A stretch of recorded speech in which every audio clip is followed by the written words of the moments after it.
감사합니다. 우리가 하나님의 말씀을 보겠습니다. 하나님의 말씀은 사무엘상 18장 1절부터 9절에 있는 말씀입니다. 제가 봉독합니다. 다윗이 사울에게 말하기를 마침에 요나단의 마음이 다윗의 마음과 연락되어 요나단이 그를 자기 생명같이 사랑하니라. 그날에 사울은 다윗을 머무르게 하고 그 아비 집으로 다시 돌아가기를 허락지 아니하였고 요나단은 다윗을 자기 생명같이 사랑하며 더불어 언약을 맺었으며 요나단이 자기의 입었던 겉옷을 벗어 다윗에게 주고 그 군복과 칼과 활과 띠도 그리하였더라.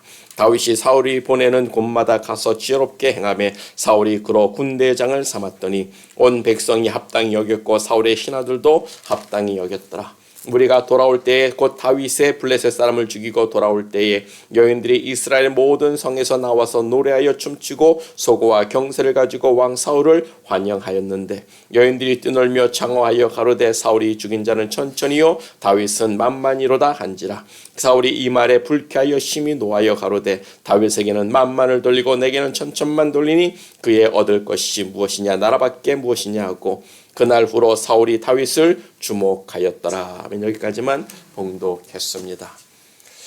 할렐루야. 오직 믿음입니다. 아멘. 우리는 오직 믿음으로 살고 믿음으로 죽는 하나님의 사람들입니다.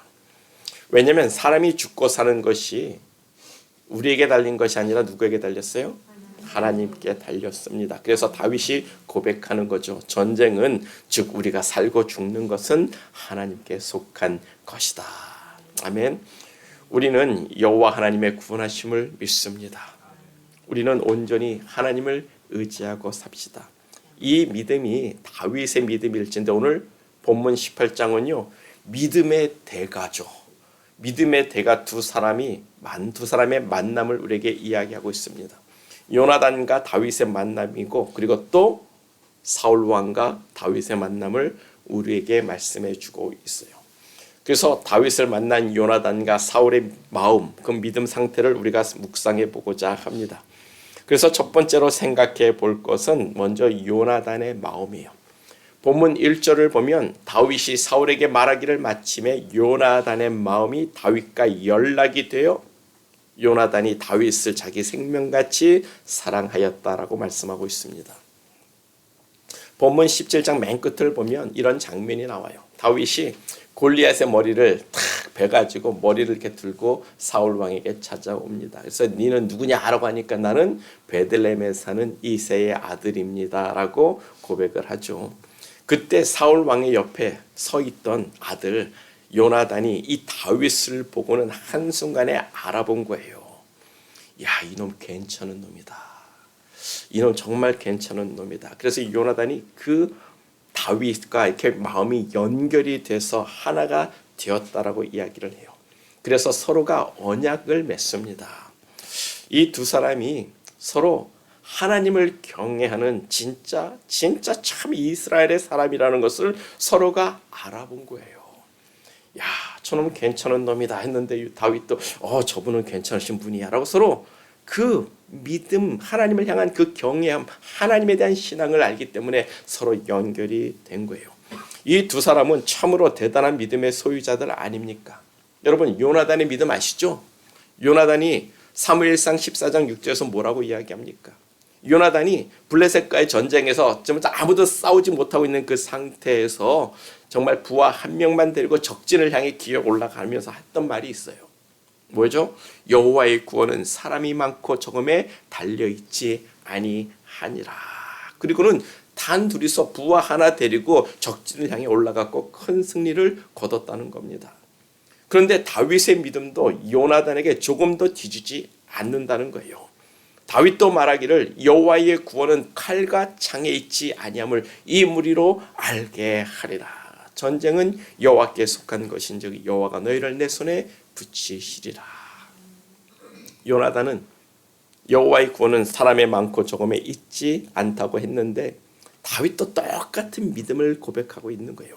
여호와의 구원은 칼과 창에 있지 않도다. 이 두 사람의 믿음이 같은 믿음이잖아요. 똑같은 믿음이잖아요. 그러니까 서로 만났을 때 서로를 알아본 거예요. 너는 참으로 하나님을 경외하는 자로구나. 너는 참으로 하나님을 믿는 자로구나. 그러 나는 너를 신뢰할 수 있을 것 같아.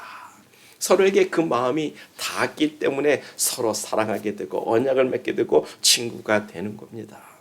그래서 본문 3절을 보면 요나단이 다윗을 자기 생명같이 사랑하였다라고 이야기를 하고 있어요.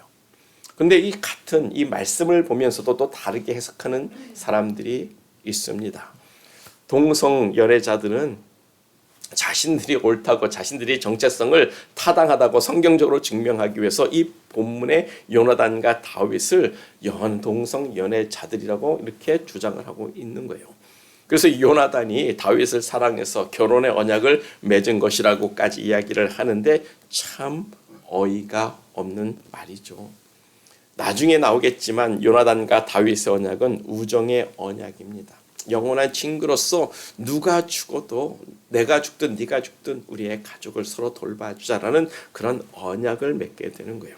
근데 이 요나단과 이 다윗의 나이 차이를 우리가 한번 생각해 보면 나이 차이가 꽤 있습니다. 다윗은 이 당시 16살이었어요. 16살 정도, 어디선 또 17살이라고도 이야기를 합니다. 그리고 이 사울 왕의 장남은 장남 요나단이죠.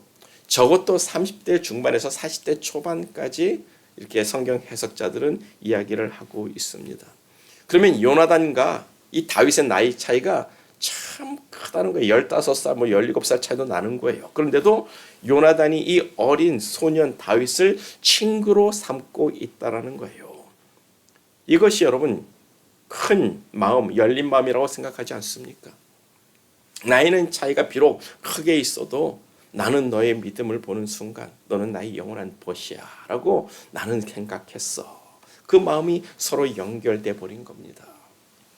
우리의 나이 숫자는 나이는 숫자에 불과하다고 다 요나단이 말하고 있는 거예요. 그러면서 다윗을 자신의 영원한 친구로 삼고 있는 요나단을 우리가 묵상해 보자라는 거예요. 그 사람의 마음이 얼마나 열린 마음인지를 우리가 생각해 보자라는 거예요. 그리고 또 생각해 보세요. 14살 차이가 나는 왕자와 목동의 차이입니다. 두 사람이 여러분 관계가 어울린다고 생각하세요? 그냥 16살에 그냥 목동 양치는 소년하고 왕의 아들이에요. 왕자인데 그것도 왕세자예요. 다음에 왕이 될 사람이란 말입니다. 이 두 사람의 관계가 전혀 어울리지가 않는데도 불구하고 오직 하나님을 바라보는 그 믿음 한 가지만 보고 요나단의 마음이 그를 내 친구라고 내 벗이라고 넌 나의 영원한 벗이라고 다윗을 친구 삼고 있는 거예요. 사랑하게 되고요. 그와 같이 우리들의 나이도 숫자에 불과합니다. 아멘. 그 나이 차이보다 더 중요한 것이 무엇이라고요? 믿음이라는 거예요. 참으로 하나님을 경외하는 그 믿음이 우리가 사람을 찾고 사람을 만나야 될 사람이 되고 있다라는 거예요. 그 사람의 나이보다도 나하고 어린 거 그런 거 중요한 게 아니라는 겁니다. 정말 하나님을 참 경외하고 있는가? 정말 하나님을 신실하게 믿고 있는가? 그 사람이 정말 우리의 벗되는 사람 되기를 간절히 축복합니다. 그 믿음 하나로 요나단은 다윗을 사랑한 거예요. 사회적인 어떤 그 지위나 위치보다도 더 중요한 팩터는 그 사람의 믿음을 봤던 겁니다. 참 믿음을 가진 것이 참으로 중요한 포인트가 되고 있는 거죠. 그런 의미에서 한번 여러분들의 주위를 살펴보기를 원합니다. 내게는 정말 그런 친구가 있는가? 정말 믿음의 친구, 비록 나보다 나이가 더 많든 적든 어떤 사회적 지위가 있든 돈이 많든 적든 상관없이 정말 그렇게 하나님의 신실한 마음을 가진 그 사람이 내 주위에 있는가 한번 그것을 생각해 보자고요. 사람의 조건을 보지 말고 그 믿음을 보고 친구 삼을 수 있는 것이 정말 축복인 줄 믿습니다. 참 믿음의 사람을 만나는 저와 우리 모두가 되기를 간절히 축복합니다. 그런 의미에서 우리 유영애 지사님을 보면 정재 지사님을 보면 참 복받은 사람이라는 생각을 저는 가져봐요. 그 박권사님, 내가 이름은 성함은 모르겠는데 늘 박권사님이라고 이야기를 하시는 그분이 그 두 분을 위해서 기도하고 중보하고 예수를 가르쳐주고 지금도 기도해주는 그런 모습 보면서 한참 이분들은 참 복받은 사람이구나라는 생각을 가져봤습니다. 여러분, 새는 새로 갑니다. 그와 같이 믿음은 믿음으로 날이 세워지는 줄 믿습니다. 강한 믿음을 가진 자, 하나님에 대한 신실한 자를 벗을 삼고 함께 신앙할 때 우리가 영적인 복을 누리고 친구 따라 강남 간다고 친구 따라 천국 가는 놀라운 은혜도 누리게 되는 줄 믿습니다. 우리 모두가 그런 친구쯤 하나 있는 그런 축복이 함께하기를 간절히 소망합니다. 사람을 볼 때 나이 보지 마세요. 세상의 어떤 그 지위 보지 마세요. 가지고 있는 것이 무엇인지 보지 마십시오. 정말 진실하게 하나님을 섬기고 있는지 그 믿음을 보고 친구 삼을 수 있는 우리 모두가 되기를 간절히 축복합니다. 그러기 위해서 우리 마음도 요나단처럼 마음이 이렇게 크게 활짝 열려 있어야 한다는 거예요. 크고 활짝 열린 그 관대한 마음으로 우리가 온전히 믿음을 가지고 하나님을 바라보는 사람을 마음으로 벗삼는 우리 모두가 되기를 축복합니다. 그리고 두 번째로 우리가 생각해 볼 것이 사울 왕의 마음이에요. 사울 왕도 골리앗을 죽인 그 다윗을 아주 귀하게 여겼어요. 그래서 다윗을 그 아비에게도 돌려보내지 않고 그냥 자기 곁에 두었습니다. 그리고 사울 왕이 정말 지혜롭게 행하는 다윗을 군대의 장군으로 삼았다고 말씀하고 있는데 문제는 그 좋은 관계가 오래가지 못했다는 거예요. 본문 7절을 보면 여인들이 뛰돌며 노래하여 이르되 사울이 죽인 자는 천천히요 다윗이 죽인 자는 만만이라고 합니다.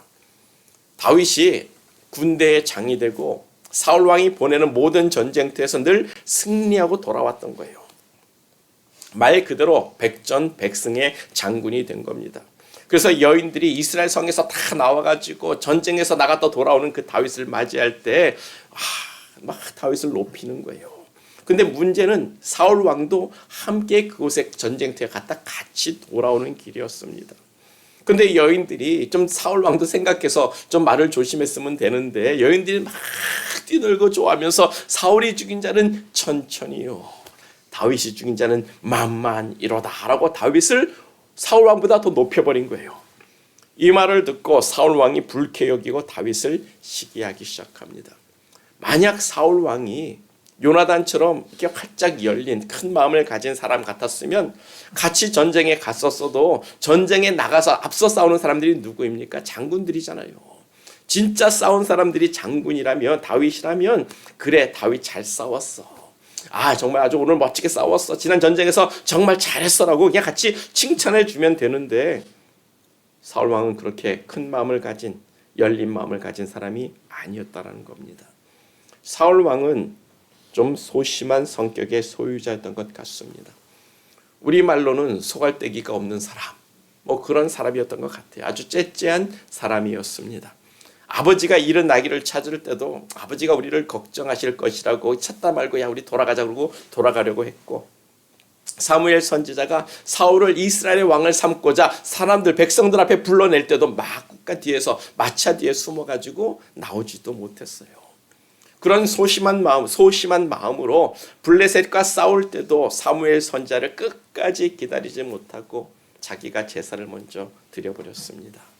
아말렉 족속을 진멸하라는 그 하나님의 명령이 있음에도 불구하고 전쟁에서 다 승리해 놓고도 자기 백성을 두려워해서 하나님의 명령에 순종하지 못한 사람이었다는 거예요. 굉장히 마음이 좀 작은 사람, 소심한 사람이었습니다. 그런 사울 왕은 대담하지 못했습니다. 그런데 하나님께서 그에게 기름 부음을 주시고 왕으로 삼으니까 성령이 임하니까 새 사람이 되어버린 거예요. 담대한 사람이 되어버린 겁니다. 불순종으로 말미암아 그런데 그 사람이 불순종으로 말미암아 성령이 사울 왕을 떠나가 버렸어요. 그러니까 그 담대함이 사라지는 거예요. 자신 만만했던 마음이 사라지는 겁니다. 열려있고 큰 마음을 가졌던 그 사람이 그냥 조그만 마음으로 돌아온 거예요. 그래서 그 작은 마음이 여인들의 말을 듣고 이 다윗을 시기하게 되는 겁니다. 사울 왕이 죽인 자는 천천히요 다윗이 죽은 자는 만만이라고 하는 그 말에 다윗을 시기하고 질투하여 이제 다윗에게 남은 것은 내 나라만 얻는 것 말고 뭐가 있겠느냐라고 스스로 입으로 내뱉고 있는 거예요. 사울 왕 스스로가 다윗이 왕이 될 것을 자기 입으로 선포하고 있는 겁니다. 그리고 사울 왕이 말한 대로 다윗이 이스라엘의 왕이 되어가는 과정을 그린 것이 오늘 본문 이후의 말씀이 되고 있는 거예요. 그런 의미에서 소심한 마음, 작은 마음, 다친 마음은 자기 자신을 부정하게 되는 거예요. 불평하게 되는 겁니다. 원망하게 되는 겁니다. 그런 부정적인 말을 하게 되는데 자기가 말한 대로 된다라고 이야기를 하잖아요. 사울 왕의 그 소심함이 참으로 자기 인생의 쓴 뿌리가 되고 있는 것을 이제부터 우리는 이 본문을 통해서 보게 되는데, 우리의 마음을 크게 가진 사람 되기를 축복합니다. 우리 마음이 열려있기를 축복합니다. 먼저 우리 이 마음이 열려있기 위해서는 하나님에 대한 믿음이 가득 차 있어야 되는 거예요. 하나님을 생각하면 우리의 마음이 열리게 된다라는 겁니다. 작은 마음, 다친 마음은 우리가 배격해야 될 마음이 되는 거예요. 작은 마음은 남을 시기합니다. 작은 마음은 우리의 인생을 쓴 뿌리로 만들고 있는 거예요. 그 작은 마음에, 닫혀져 버린 그 마음에 사탄이가 들어와서 정말 우리들 가운데서 불화를 만들어내고 갈등 속으로 집어넣고 있는 것, 우리가 우리 교회에서도 경험하고 있잖아요. 그러므로 만약 우리 중에 누군가를 시기하고 불평하는 마음이 있다면 그것은 나의 소심한 마음이라는 것을 깨닫기를 원합니다. 내가 내 삶에 쓴 뿌리를 심고 있다라고 생각을 해야 되는 거예요. 그리고 기억하세요. 시기하고 질투하는 인생은 그래서 결국 망하는 인생이요, 자기를 불행하게 만드는 인생이 된다라는 겁니다. 그런 의미에서 우리 자신들의 마음을 한번 진단해 보기를 원합니다. 여러분들은 혹시 누군가를 시기하고 있습니까? 다친 마음으로 관대하지 못한 마음이 있습니까? 회개합시다. 그것이 죄된 마음이요, 병든 마음이라는 거예요. 자신의 삶을 지옥으로 만들고 있는 삶이 되고 있는 겁니다. 우리가 그 마음을 회개하고 하나님께 기도합시다. 내 마음을 고쳐 주시옵소서. 내 마음을 새롭게 하여 주시옵소서. 내 마음을 열어 주시옵소서. 악한 영이 아니라 성령님이 내 안에 있어서 하나님을 인하여, 하나님을 믿음으로 인하여 내 마음이 열려 있어서 세상 사람들에게, 우리 이웃 사람들에게, 내 친구들에게 열려 있는 마음이 되게 해달라고 우리가 기도해야 될 거예요. 아마도 그 큰 마음이라는 것이 요나단과 다윗처럼 하나님을 전적으로 의지하는 마음에서 비롯됐을 겁니다. 우리는 하나님을 믿음으로 모든 일에 관대할 수 있는 사람들이라는 거예요. 우리의 구원은 사람의 많고 적음에 있는 것이 아니라고 했잖아요. 하나님께 달려 있습니다. 우리의 구원은 칼과 창에 있다고 하지 않지 않습니까? 하나님께 있습니다. 그것이 요나단과 다윗의 믿음일진데, 그 믿음을 가지고 손해봐도, 내가 좀 억울해도, 내가 왠지 좀 불편해도 그 하나님이 계심을 인하여 우리가 마음을 열고 관대해 줄 수 있다라는 거예요. 우리가 믿음을 가지고 사는 삶 되기를 축복합니다. 하나님이 우리 안에 들어와 있으면 마음이 자동으로 열리고 관대해 줄 수밖에 없다라는 거예요. 그래서 우리가 요나단과 다윗처럼 큰 마음, 열린 마음, 그 열린 마음을 갖는 믿음의 사람 되기를 간절히 축복합니다. 그래서 우리가 기도할 때 우리에게 열린 마음을 달라고 기도해야 되는 거예요. 큰 마음을 달라고 기도해야 되는 겁니다. 우리의 마음이 하나님을 향하여 열려있는 마음이 되게 하여 주시옵소서. 하늘의 그 큰 소망을 인하여 이 세상에 있고 없는 그 문제에 대해서 좀 더 넓은 마음을 가지고 이 세상 사람들을 바라볼 수 있고 이 세상을 향해 사랑할 수 있는 그런 사람이 되기를 축복합니다. 그리고 두 번째로 사울 왕의 마음은 시험에 든 마음이라는 거예요. 본문 10절입니다. 10절을 보면 그 이튿날 하나님이 부리신 악신이 사울에게 힘있게 내림에 그가 집 가운데서 야려하는 고로, 즉 정신없이 떠드는 고로 다윗이 평일과 같이 손으로 수금을 타는데 때에 사울의 손에 창이 있었다라고 이야기를 하고 있습니다. 사울 왕은 하나님이 부리시는 악신에 들려 있습니다. 사울 왕이 하나님께 버림을 받고 성령이 떠나가니까 그 빈자리에 악한 영이 들어와서 자리를 잡고 있었다라는 거예요. 그 악한 영이 사울에게 아주 강하게 역사했다라고 성경은 말씀하고 있습니다. 그래서 어떻게 되는 겁니까? 하나님이 자신을 버린 것에 대한 원망과 불만이 그 마음에 가득해져 있는 거예요. 그래서 하나님이 나를 버린 거에 대해서 마음 아파하면서 불평하면서 자신의 왕권에 대한 집착, 자신의 왕권에 대한 집착하는 병이 생겨버린 겁니다.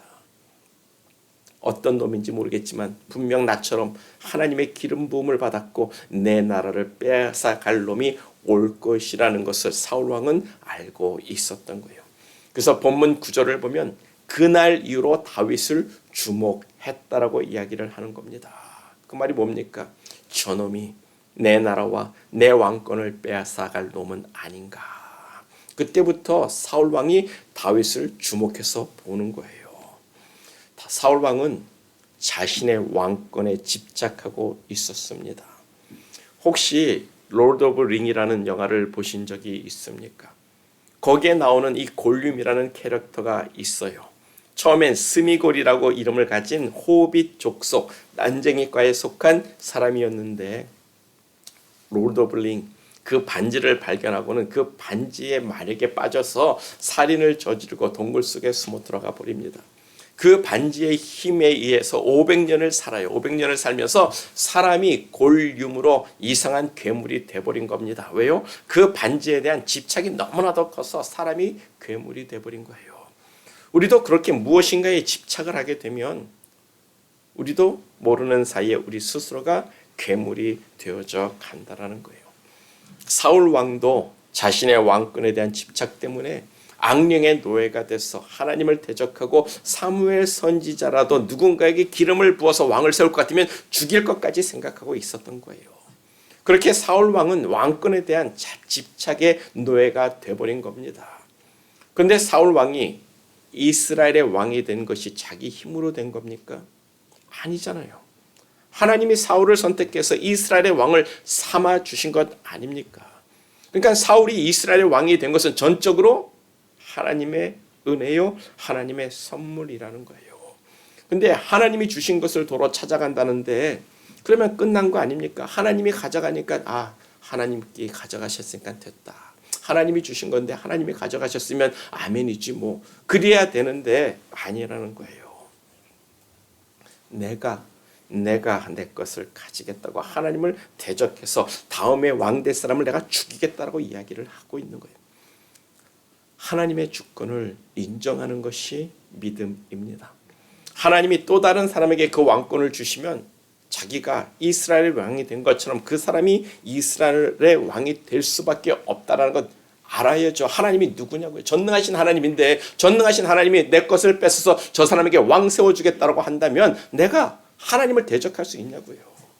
그냥 하나님의 것이니까 하나님이 원하시는 자에게 줄 수 있다라는 마음으로 내려놓을 줄 알아야 그 사람이 믿음의 사람으로 남는데 아니요. 내게 준 거 다시 못 돌려갑니다. 이건 내 겁니다라고 집착하니까 하나님이 기름 부은 세운 다윗을 죽이려고 이야기를 하는 것 아니에요. 그것이 곧 하나님을 대적하는 병든 마음이 되는 겁니다. 그게 자신이 괴물이 되는 것 아니면 뭐겠어요. 하나님의 주권을 다 버리고 이제 내 주권으로 내가 내 왕권을 지켜서 이 나라의 왕이 되겠다고 하는 것이 그게 괴물이 아니면 뭐냐고요. 우리는 하나님의 주권을 인정할 수 있는 믿음의 사람 되기를 축복합니다. 우리가 가진 모든 것들이 다 하나님의 것임을 여러분 믿으시죠?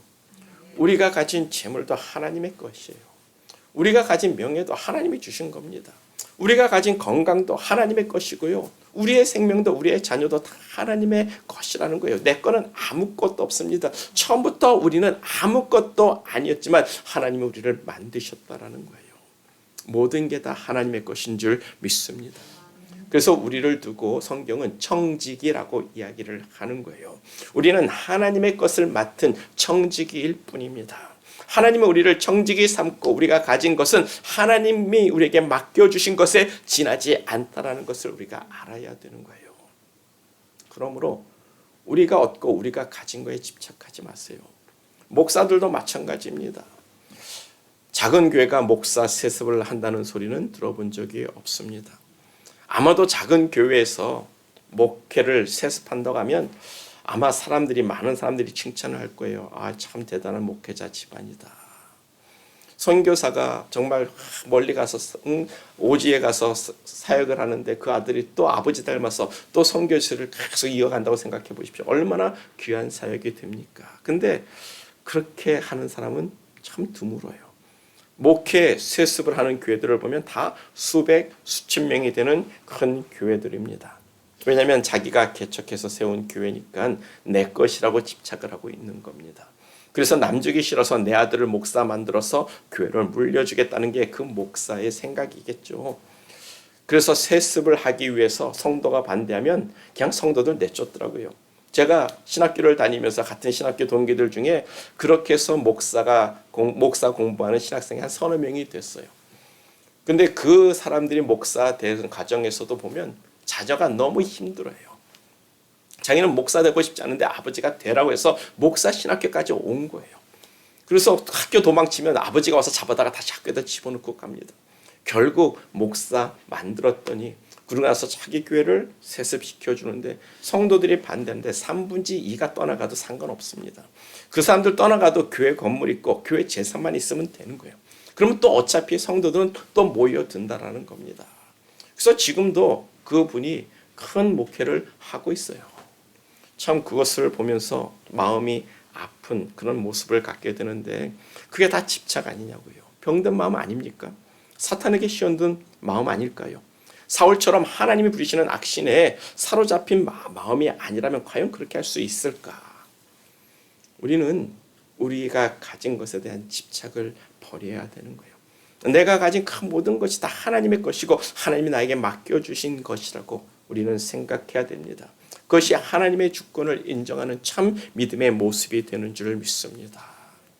우리의 주인은 하나님이신 거 맞죠? 그러면 그 하나님이 우리에게 주실 수도 있고 가져가실 수도 있음을 우리는 믿고 어떻게 해요? 항상 기뻐하라. 범사에 감사하라. 그리고 우리가 해야 될 것은 쉬지 않고 하나님과 영적인 교통을 얻기 위해서 기도해야 한다는 거예요. 그게 하나님의 뜻이라고 우리에게 말씀해 주고 있습니다. 하나님이 네 건 내놓아라고 이야기를 하신다면 하나님께 다 드려야 되는 거예요. 이것을 아는 사람이 당대의 의인이라고 하는 욥의 믿음이었습니다. 욥기서 1장 21절을 보면 이르되 내가 모태에서 알몸으로 나왔으니 또한 알몸으로 그리로 돌아가리라. 주신 이도 여호와시요 거두신 이도 여호와시니 여호와 이름이 찬송받을지어다. 이 모든 일에 욥이 범죄하지 않았고 하나님을 원망하지 아니하였다라고 욥의 믿음을 우리에게 말씀해주고 있는 거예요. 이게 참 믿음이고 이게 참 의로운 일이라고 우리에게 말씀해주고 있는 겁니다. 이 욥의 믿음하고 이 사울 왕의 믿음하고는 너무 천지 차이가 되고 있지 않냐고요. 사울 왕의 믿음하고는 완전한 대조를 우리에게 보여주고 있는 믿음이라는 겁니다. 욥도 이 세상에 참 큰 부자로 살았어요. 많은 자녀를 받았고 복받은 사람이었습니다. 그런데 하루아침에 그 모든 재산과 자녀들을 하나님이 다 거두어 가신 거예요. 그럼에도 욥은 하나님을 원망하지 않고 불평하지 않았습니다. 도리어 하나님을 경배하고 죄짓지 않았다고 말씀하고 있습니다.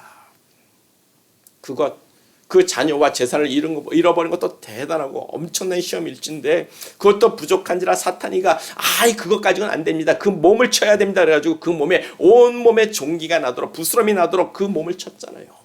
온몸에 종기가 나서 얼굴 막 종기가 나가지고 사람이 봤을 때 저게 사람인가? 저게 욥이 맞나? 그럴 정도로 외모가 괴물이 되어버렸습니다. 그러니까 아내가 너 하나님 욕 저주하고 하나님에게 욕하고 저주하고 너도 죽어버리라 그러고 아내가 떠나가 버리잖아요. 그런데도 욥의 대답이 뭡니까? 우리가 하나님께 복도 받았으니 우리가 하나님께 화도 받지 아니하겠느냐. 욥은 절대적으로 하나님의 주권을 인정하고 있었어요.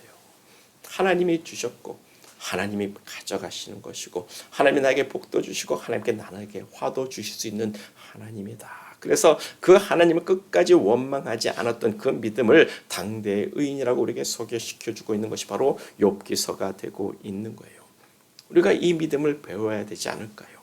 하나님의 주권을 인정하십시오. 그래야 믿음이 세워질 수 있는 거예요. 사울 왕은 이걸 못했습니다. 하나님이 복 주시면 참 좋은데 하나님이 나를 힘들게 하면 하나님이 싫어지는 그 믿음은 결코 믿음이 아니라는 거예요. 처음부터 하나님을 믿은 것이 아니었을 겁니다. 우리는 하나님의 주권을 인정하는 믿음의 사람 되기를 축복합니다. 하나님이 우리의 인생의 소유자가 되시며 우리의 생명까지도 주관하시는 하나님이 되심을 우리가 기억하기를 원합니다. 그 하나님의 주권을 인정하고 범죄치 말자라는 거예요. 우리는 하나님의 청지기들입니다. 아멘. 하나님이 우리에게 맡겼다가 우리의 것을 다 뺏어가실 수 있는 하나님이 되시는 거예요. 사울 왕도 왕이었지만 결국 하나님 앞에서는 한 사람의 청지기에 불과했던 사람이라는 거예요. 하나님이 이스라엘을 그에게 맡겼는데 이제는 하나님께 돌려주기 싫다라고 그걸 뺏어가는 사람을 죽이겠다라고 이야기를 하고 있는 거예요. 그것을 인정하지 못하니까 왕권에 집착하게 되고 악령에 시달리고 정신 장난까지 일으켜서 괴물이 되어져 가고 있는 거예요. 그래서 본문 10절을 보면 정신이 나간 사람처럼 야려했다라고 하는데 떠들어댔다라는 말이에요. 떠들어댔다는 말이에요. 어떻게 해요? 로드 오브 킹에 나오는 그 골기움처럼 이 다윗을 죽여 마라. 저놈이 내 왕권을 빼앗아갈 것 같은데 이놈을 죽여 마라. 아니야, 내 왕권은 하나님이 주신 건데 그냥 하나님이 주시기 마음대로 하라고 내버려둬. 아니야, 그럴 수 없어. 그냥 내가 저놈을 죽이고 내 왕권을 지켜야 돼. 계속 떠들고 있었던 거예요. 스스로 그냥 죽느냐 사느냐 죽이느냐 마느냐 그걸 계속 떠들고 있었던 거예요. 그래서 결국엔 다윗을 죽이기로 결심하게 되는 겁니다. 그래서 그때에 사울의 손에 창이 있는지라. 본문 11절입니다. 그가 스스로 이르기를 내가 다윗을 벽에 박으리라. 그래서 앉아서 수금을 치고 있는 그 다윗에게 창을 탁 던졌단 말이에요. 그런데 한 번도 아니고 두 번이나 던졌습니다. 그런데 뭡니까? 다윗이 앉아있다가 갑자기 날라오는 그 창을 피해버렸어요. 두 번째 날라오는 창도 싹 피해버렸습니다. 그래서 사울이 알았다는 거예요. 뭘 알았습니까? 하나님께서 그와 함께 하시는구나. 본문 12절입니다. 여호와께서 사울을 떠나 다윗과 함께 계심으로 사울이 그를 두려워한지라. 아멘. 사울 왕이 그때 깨달은 거예요. 나를 떠난 하나님이 다윗과 함께 계시구나. 내가 저놈을 과연 죽일 수 있을까? 내가 과연 저놈을 죽일 수 있을까? 죽이지 못할 거라는 두려움이 그 안에 팍 들어와 버린 거예요. 그때부터 사울이 두려워하기 시작합니다. 과연 내가 내 왕권을 지킬 수가 있을까? 과연 내가 하나님과 함께하는 저 다윗을 죽이고 내 왕권을 지킬 수가 있을까?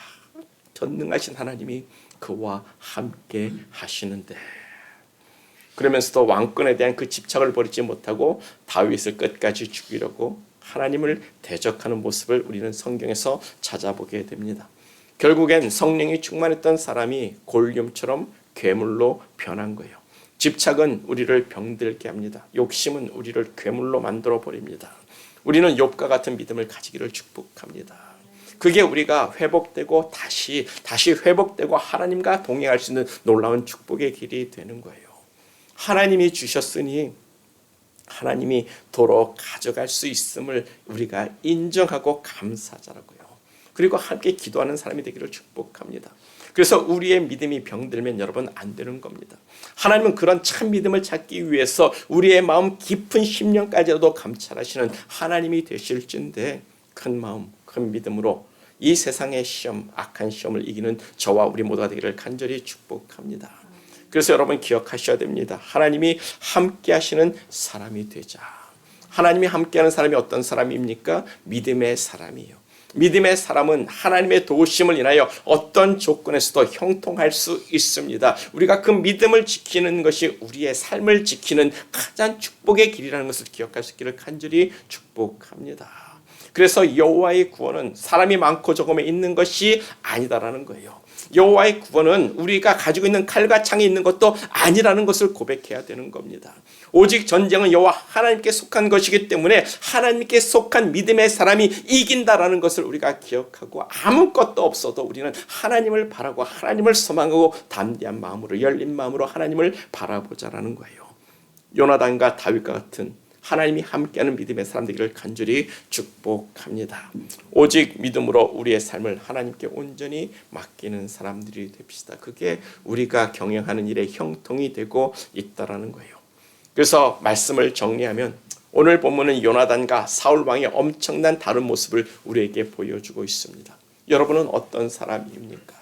여러분들은 요나단과 같은 사람입니까? 아니면 사울 왕과 같은 사람입니까? 저는 사울 왕과 같은 사람입니다. 요나단과 같은 사람 되고 싶은데, 다윗과 같은 사람 되고 싶은데 아직 그렇게 되지 못하고 있어요. 마음에 시기도 있고 욕심도 있고 마음에 어떤 원망도 있고 불평도 있습니다. 그런데 나는 요나단같이 되고 싶습니다. 그 마음을 주시니까 하나님이시고 그렇게 만드실 리가 하나님이신 줄 믿습니다. 우리가 다 사울왕 같다라는 것을 우리가 인식하고 고백해야 되는 거예요. 하나님, 나는 이 세상에서 괴물과 같은 자입니다. 나는 욥과 같이 되지 못했습니다. 욥과 같이 되고 싶습니다. 요나단과 같이 되고 싶습니다. 나에게 그 믿음을 주옵소서. 우리의 힘으로 되지 못할 거예요. 그러나 하나님의 힘으로, 하나님의 능력으로 될 줄 믿습니다. 이 요나단이라는 사람이 얼마나 참 큰 마음을 가지고 열린 마음을 가졌는지 한번 생각해 보세요. 다윗이 왕이 될 사람이라면 자기가 왕이 되지 못할 사람이 되는 거예요. 왕세자인데 저 목동 다윗이 왕이 될 것 같으면 자기는 왕이 될 수 없다라는 겁니다. 그러면 그 사람을 죽일 사람이 누구예요? 당연히 요나단이 다윗을 죽여야 되는데, 아버지가 다윗을 죽이겠다고 할 때 다윗을 피난시키면서 빠이빠이 하면서 나중에 어찌됐든 우리의 자식들은 서로 돌봐주자라고 그렇게 언약하면서 다윗을 살려보내고 있지 않습니까? 그게 뭐예요? 하나님을 경외하는 자의 마음이라는 겁니다. 하나님에 대한 믿음이 있기 때문에 그 왕자리도 내려놓을 수 있는 그런 사람이 되고 있는 모습을 볼 때 우리가 정말 요나단과 같은 믿음의 사람 되기를 소망할 수 있는 저와 우리 모두가 되기를 간절히 축복합니다. 그 믿음 가운데 우리에게 날마다 이김을 주시고 복 주실 하나님을 소망하면서 우리 다 같이 기도하겠어요. 기도할 때 나는 사울입니다라고 고백합시다. 나는 부족합니다. 나는 연약합니다. 나는 나대로 설 수 없습니다. 아버지, 나는 괴물과 같습니다. 하나님, 나의 죄를 용서하여 주시고 나를 사울과 욥과 요나단과 다윗과 같은 사람이 되게 해달라고, 나에게 믿음을 달라고, 내 마음에 큰 마음, 열린 마음을 달라고 하나님께 구할 수 있는 이 시간 되기를 간절히 축복합니다. 다 같이 기도하겠습니다.